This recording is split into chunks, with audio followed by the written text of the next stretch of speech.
मायका और ससुराल। ये भी रख ले सोनी, ये साड़ी तुझ पर बहुत अच्छी लगेगी। रेखा जी ने अपनी बेटी को अपनी पसंद की साड़ी देते हुए कहा। पर मम्मी, ये साड़ी तो तुम अपने लिए लाई थी और इतने मन से तुमने पसंद की थी, अब यह तो तुम ही पहनना, उसने वापस करते हुए कहा। क्या फर्क पड़ता है, तू पहने या मैं पहनूं? बेटी को तो जितना भी दो कम ही लगता है। कभी घर खाली नहीं होता, पर हाँ, उसके जाने से जिंदगी जरूर खाली हो जाती है।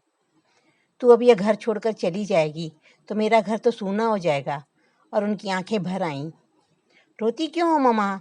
मैं शादी के बाद भी आती रहूंगी ना। फिर यह मेरा अपना घर है, यहीं तो जन्म लिया, पली बड़ी, पढ़ाई की और आपके साथ रही। यह घर मेरे लिए कभी पराया हो ही नहीं सकता। अब देखना, मेरे दो दो घर हो जाएंगे। जब मन किया वहाँ रह लूँगी, जब मन किया यहाँ आ जाऊँगी।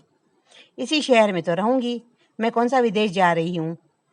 सोनी मम्मी की बाहों में बच्चों की तरह झूलते हुए बोली।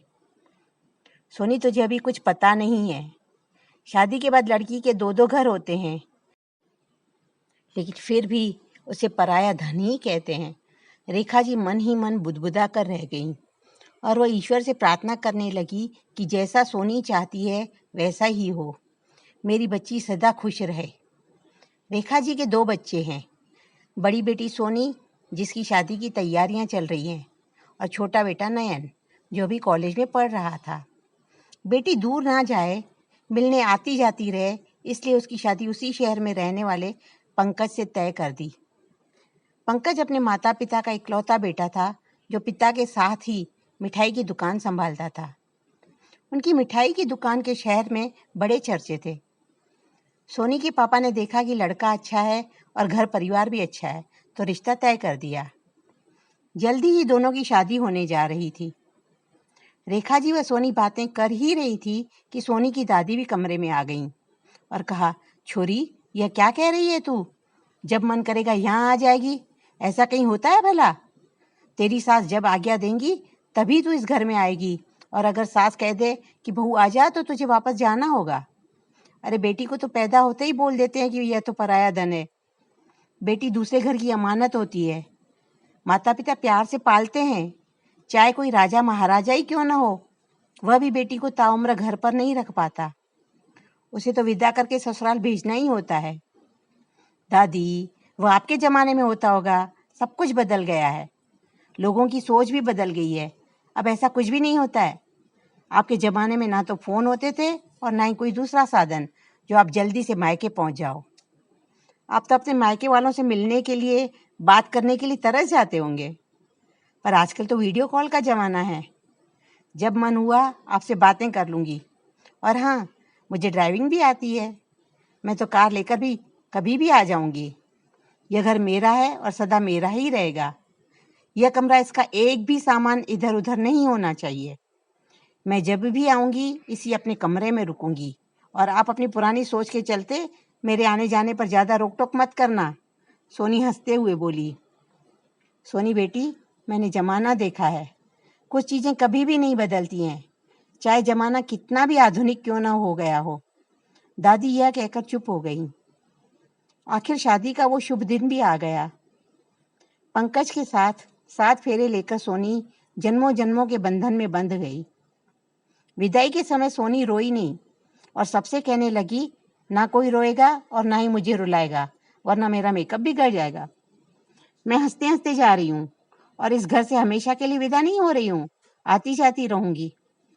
सोनी की बात सुनकर सभी रिश्तेदार हंसने लगे, पर माँ का दिल जानता था, आज उसकी बेटी हमेशा के लिए चली जाएगी। रेखा जी फूट फूट कर रोने लगी। सभी ने मिलकर उन्हें ढांढस बंधाया। सोनी हजारों प्यार के सपने लिए हुए ससुराल में आ गई। उसका बड़े प्यार से सबने स्वागत किया। उसकी मुंह दिखाई के साथ साथ बाकी रस्में भी अच्छे से हो गईं। शादी के बाद वो पग फेरे की रस्म के लिए मायके गई और उसी शाम रस्म के चलते उसे ससुराल वापस आना पड़ा। लेकिन वह अभी भी इसी उम्मीद में थी कि एक ही शहर में घर है तो कभी भी जाकर आ जाऊंगी। शादी के कुछ दिनों बाद उस पर घर की सारी जिम्मेदारियां आ गईं।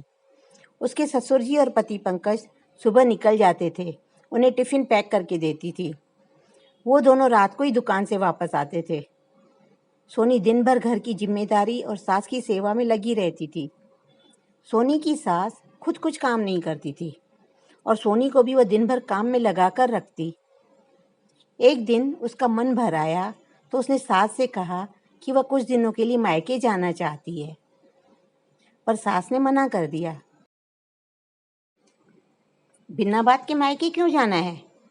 फिर तेरी माँ का तो मेरे पास फ़ोन ही नहीं आया है। ऐसे कैसे तुझे मायके भेज दूँ?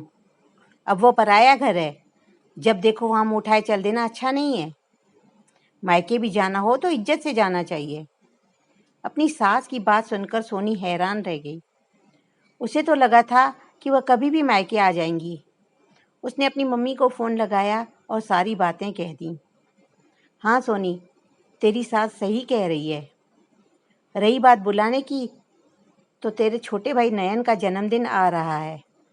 मैं जल्दी ही तुझे बुलाऊंगी।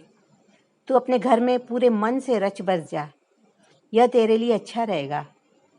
सोनी, मायका आज भी तेरा ही है, पर तेरा असली घर तो बेटा तेरा ससुराल है और तुझे अब वहीं रहना है। मम्मी की बातें सुनकर सोनी मन ही मन रोने लगी। क्या मैं अपनी मर्जी से अपने मायके मिलने भी नहीं जा सकती? मायके वालों के बुलावे का और ससुराल वालों की आज्ञा का इंतजार करना होगा। नयन के जन्मदिन से एक दिन पहले रेखा जी ने सोनी की सास को फ़ोन किया। नयन का जन्मदिन आ रहा है तो आप सोनी को आज भेज दीजिए और आप लोग कल होटल आ जाइएगा। समधन जी, जब जन्मदिन आप होटल में मना रही हैं तो कुछ और तैयारी की तो ज़रूरत नहीं होगी। फिर जन्मदिन ही तो है, कोई शादी तो है नहीं जो पहले तैयारी करवाने आएगी। सोनी हमारे साथ ही कल सीधे होटल आ जाएगी और पार्टी के बाद हमारे साथ वापस आ जाएगी। सोनी अब मन ही मन रोती रहती कि उसे कैसा ससुराल मिला है जो एक ही शहर में होते हुए वह मायके जाने को तरस गई है। अब उसे अपनी मम्मी की बहुत याद आती थी। फ़ोन पर बात करने में वह बात कहाँ जो साथ रहने में है। उसने अपने पति पंकज से बात की और उसने यही कहा कि इन सब बातों में मुझे मत घसीटो। मैं दुकान संभालूं या तुम्हारे और मम्मी के झगड़े? सोनी मन महसूस कर रह गई। होटल की ओर जाते हुए बीच में उसका मायका पड़ता था। मायके को देखकर उसकी आंखें नम हो गईं। वह उस घर में ऐसे ही नहीं जा सकती थी। नयन की पार्टी में वह सबके साथ गई थी और रात को ही वापस ससुराल आ गई। घर में सब सोनी पर निर्भर हो गए थे। हर छोटा बड़ा काम वही करती थी। दुकान से जब भी पैसों का गल्ला आता था तो नोटों की गिनती सोनी के सामने नहीं की जाती। सास का कहना था कि पराए घर की लड़की है, पराया खून है, इस पर विश्वास नहीं किया जा सकता। जब सोनी यह बात सुनती तो बेहद परेशान हो जाती थी। आखिर कितनी अजीब होती है एक लड़की की जिंदगी। मायके वाले पराया कर देते हैं और ससुराल वाले यही कहते हैं कि पराए घर से आई है। अपना सारा जीवन वह इन दो घरों में पूरा कर देती है, फिर भी उसे कभी अपनाया नहीं जाता। कहने को तो दो घर होते हैं, पर एक भी हमेशा के लिए अपना नहीं होता। कुछ सालों बाद सोनी ने बेटी को जन्म दिया और उधर मायके में नयन की सगाई हो जाती है। रात भर बच्ची के कारण सोनी सो नहीं पाती। सुबह घर के सारे काम करने होते थे। भाई की शादी की तैयारियां करवाने के लिए भी उसे पहले ससुराल में सुबह सारा काम निपटा कर जाना होता। शाम को घर लौटना होता और आकर रात का काम निपटाना होता था। इसी वजह से सोनी बहुत परेशान और थकी थकी सी रहने लगी। उसका मन करता था कि वो मायके में रुक जाए, पर सास उसे एक भी रात मायके रुकने नहीं देती थी। उनका कहना था कि एक ही शहर में रहने के कारण रात को मायके में क्या रुकना, सुबह जाओ पर रात तक घर वापस आ जाओ। ससुराल में बस उसकी सास की ही चलती थी। इस वजह से वह डरी रहती थी। नयन की शादी धूमधाम से हो गई। सोनी का जो कमरा था उसे ही सजाकर भाई भाभी का कमरा बना दिया था। अब मायके के साथ वह कमरा भी छूट गया। सोनी के पास बस कुछ यादें शेष रह गई थी। उसने कभी नहीं सोचा था कि शादी के बाद मायका इतना पराया हो जाता है और ससुराल कभी अपना नहीं होता। दो घरों के बीच एक लड़की की जिंदगी पिसकर रह जाती है। अब उसे एहसास होने लगा था कि लड़की का अपना कोई घर ही नहीं होता।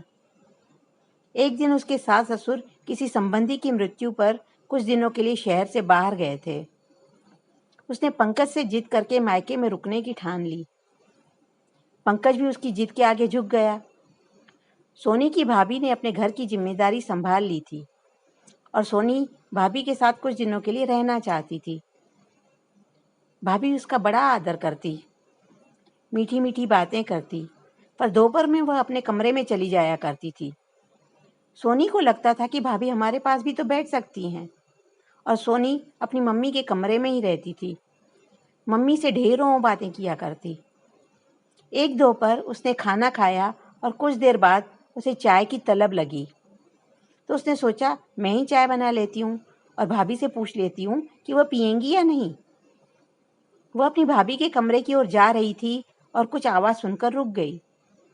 उसकी भाभी फ़ोन पर अपनी माँ से कह रही थी, क्या बताऊँ मम्मी, सोनी दीदी एक तो बिना काम के और बिना बुलाए आ गई, उस पर जाने का नाम ही नहीं ले रही है। अभी तो शादी में आई थी, रोज ही तो आती जाती रहती थी। उसकी सास क्या बाहर गई, यहाँ पर आकर धमक गई है। पंकज जीजाजी का टिफिन भी रोज यहीं से जाता है और रात को यहीं खाना खाकर वह घर सोने जाते हैं। अरे उधर जीजाजी अकेले रहते हैं और इधर हमें भी परेशान कर रखा है। ऐसा भी भला क्या मायके में रहना, बहन बेटियां ज्यादा दिनों तक मायके में रहती अच्छी नहीं लगती।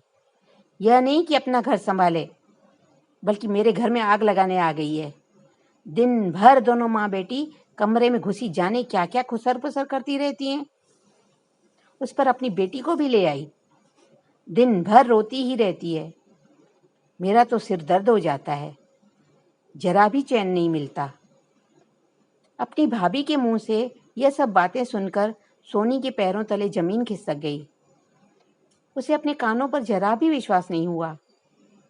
वह तो भाभी के साथ रहने के इरादे से आई थी, फिर उसकी सास उसे मायके रहने भेजती ही नहीं थी। आज उसका दिल पूरी तरह से टूट चुका था। उसने अपना सामान बांधा और वापसी की तैयारी की। उसकी मम्मी और दादी ने उसकी वजह पूछी तो अपने आंसू छुपाते हुए बोली, मम्मी वहाँ वह अकेले हैं और दिन भर घर भी सूना पड़ा रहता है, इसीलिए मैं जा रही हूँ।